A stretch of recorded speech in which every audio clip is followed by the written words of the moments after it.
ជំរាបសួរពុកម៉ែបងប្អូនទាំងអស់គ្នាថ្ងៃនេះខ្ញុំមានមុខម្ហូបពិសេសហើយក៏ចុងភៅគឺប្អូនប្រុសខ្ញុំដដែលនឹងឯងគាត់ចូលខ្លួនមកធ្វើម្ហូបមួយមុខនេះណាម្ហូបនេះបើញ៉ាំជុំគ្នាពេលល្ងាចពិតជាល្អណាស់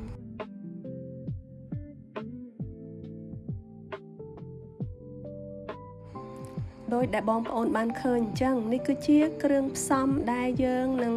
ធ្វើមាន់អប់បន្លែអញ្ចឹងអញ្ជើញបងប្អូនមកតាមដានអំពី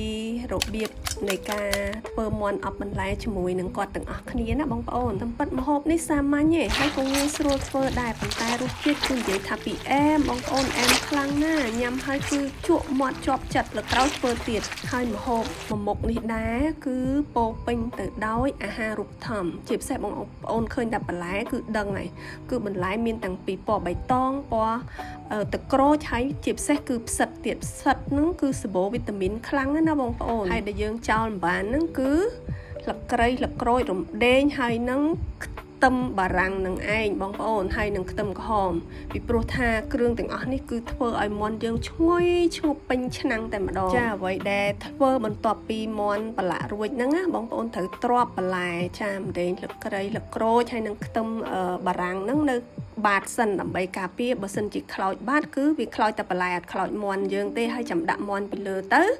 ហើយចាំបងប្អូនហ្នឹងចាក់ប្រេងអីក៏បានណាបងប្អូនប្រេងអីក៏បានបើបានអូលីវកាន់តែល្អវាឈ្ងុយខ្លាំងណាចារួចរាល់ហើយគឺយើងយកមាន់របស់យើងហ្នឹងទៅ steam ណាទៅ steam ដាក់ប្រេងតិចទៅ steam ប៉ុន្តែដាក់ភ្លើងតិចបានហើយណាបងប្អូនអត់ដាក់ខ្លាំងទេដាក់តិចបានអញ្ចឹង steam ប្រហែលជា15នាទីទៅ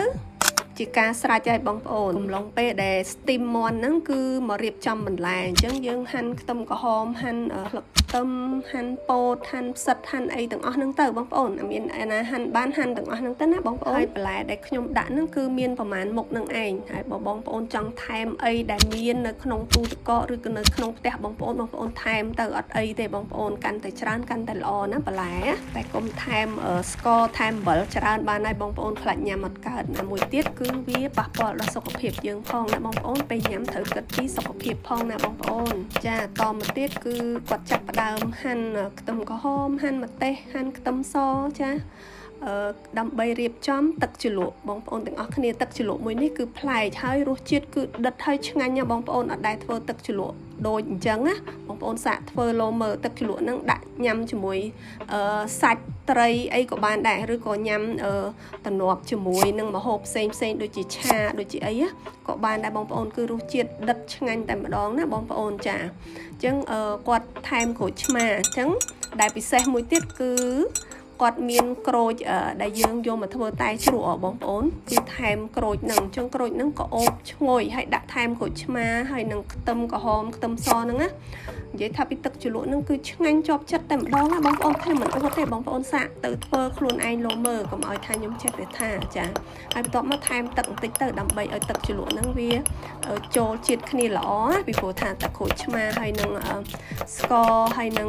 អំបិលគឺវាអត់តន់ចូលជាតិទេដោយសារវាអត់មានទឹកដើម្បីជួយរំលាយណាហើយចុងក្រោយគេគឺបងប្អូនហាន់ស្លឹកខ្ទឹមហើយនឹងម្ទេសឲ្យដាក់ជាមួយមកអញ្ចឹងម្ទេសដាក់ប៉ុណ្ណាដាក់ទៅតាមបងប្អូនចូលចិត្តណាក្រោយពេលដែលយើងរៀបចំគ្រឿងហើយយើងយកមកដាក់ពីលើមាន់ក៏បានដាក់គៀនមាន់ក៏បានដែរប៉ុន្តែសម្រាប់យើងញ៉ាំដាក់ពីលើទៅក្របវាចិត្តណាប៉ុន្តែសម្រាប់ខ្ញុំទុកថតខ្ញុំដាក់គៀនចាដើម្បី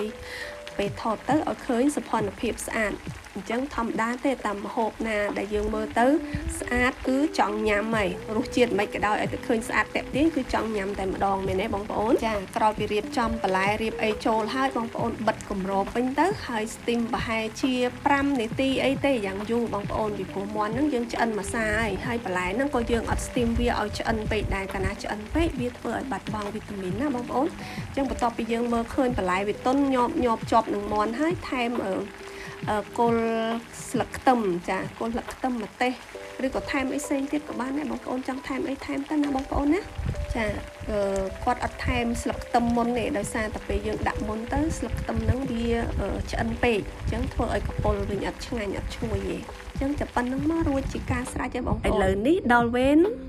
mơ mọt quạt đầy bóng ôn mơ chừng ảnh mình chừng ảnh bóng ôn nè mòn lăng mà mù hay mòn lăng thoát có ốc tiệt bóng ôn ơi nhom nè cho thoát này bị hia tật mòn mơ cây nhâm ơi cái tờ là tua sầm đáy cứ chừng ảnh chăng ạ